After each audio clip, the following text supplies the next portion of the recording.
Your excellency, प्रधानमंत्री जी, दोनों देशों के डेलीगेट्स, मीडिया के सभी साथी, नमस्कार। दोपहरदान। जागरेब की इस ऐतिहासिक और मनमोहक धरती पर जिस उत्साह, आत्मीयता और स्नेह से मेरा स्वागत हुआ है, उसके लिए मैं प्रधानमंत्री जी और क्रोएशिया सरकार का हार्दिक आभार व्यक्त करता हूं।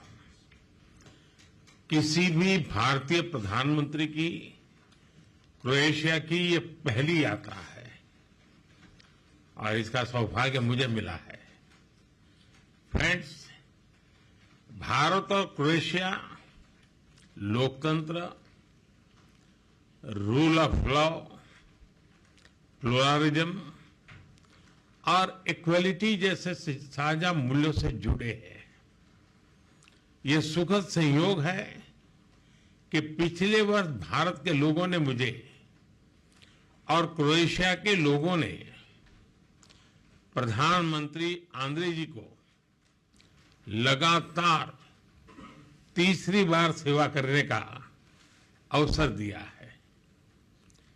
इस जनविश्वास के साथ हमने अपने तीसरे कार्यकाल में अपने द्विपक्षीय संबंधों को 3 गुना गति देने का निर्णय लिया है।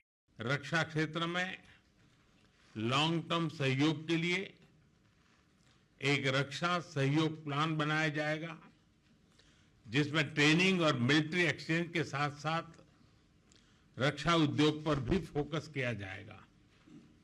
ऐसे बहुत से क्षेत्र हैं जहां हमारी अर्थव्यवस्थाएं एक दूसरे की पूरक हो सकती है।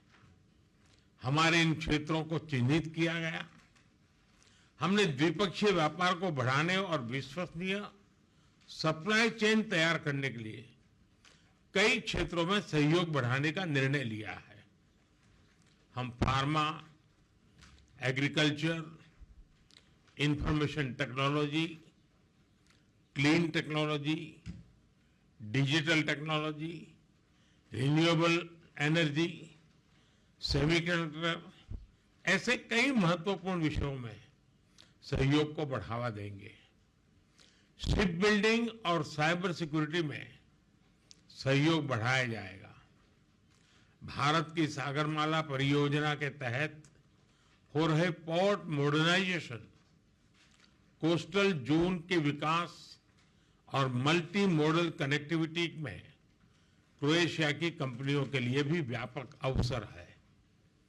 हमने अपने एकेडमिक इंस्टीट्यूशंस और सेंटर्स के बीच ज्वाइंट रिसर्च और कोलैबोरेशन पर बल दिया है।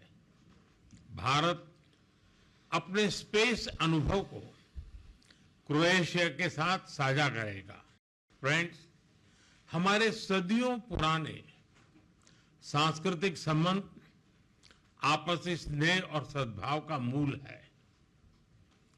इवान फिलिप वेजनिन ने 18वीं शताब्दी में पहली बार यूरोप में संस्कृत व्याकरण प्रकाशित किया। 50 वर्षों से जागरेब यूनिवर्सिटी में इंडोलॉजी विभाग सक्रिय है। आज हमने अपने सांस्कृतिक और पीपल टू पीपल संबंधों को और बल देने का निश्चय किया है। जागरेब यूनिवर्सिटी में हिंदी चेयर के एमओयू की अवधि 2030 तक बढ़ाई गई है। आने वाले 5 वर्षों के लिए कल्चरल एक्सचेंज प्रोग्राम तैयार किया गया है। लोगों के आवागमन को सरल बनाने के लिए मोबिलिटी एग्रीमेंट को जल्द पूर्ण किया जाएगा। क्रोएशियाई कंपनियां भारत की आईटी मैन पावर का लाभ उठा सकेंगी। हमने दोनों देशों के बीच टूरिज्म को बढ़ाने पर विचार विमर्श किया। यहां पर योग की लोकप्रियता को मैंने स्पष्ट रूप से अनुभव किया है। 21 जून को अंतर्राष्ट्रीय योग दिवस है और मुझे विश्वास है कि हमेशा की तरह क्रोएशिया के लोग इसे धूमधाम से मनाएंगे। हम सहमत हैं कि आतंकवाद मानवता का दुश्मन है, लोकतंत्र में विश्वास रखने वाली शक्तियों का विरोधी है। 22 अप्रैल को भारत में हुए आतंकी हमले पर संवेदनाओं के लिए हम प्रधानमंत्री जी और क्रोएशिया सरकार के हार्दिक आभारी हैं। ऐसे कठिन समय में हमारे मित्र देशों का साथ हमारे लिए बहुत मूल्यवान था। हम दोनों सहमत हैं कि आज के वैश्विक वातावरण में भारत और यूरोप की साझेदारी बहुत महत्व रखती है। ईयू के साथ हमारी स्ट्रेटेजिक पार्टनरशिप को मजबूत करने में क्रोएशिया का समर्थन और सहयोग बहुत ही महत्वपूर्ण है।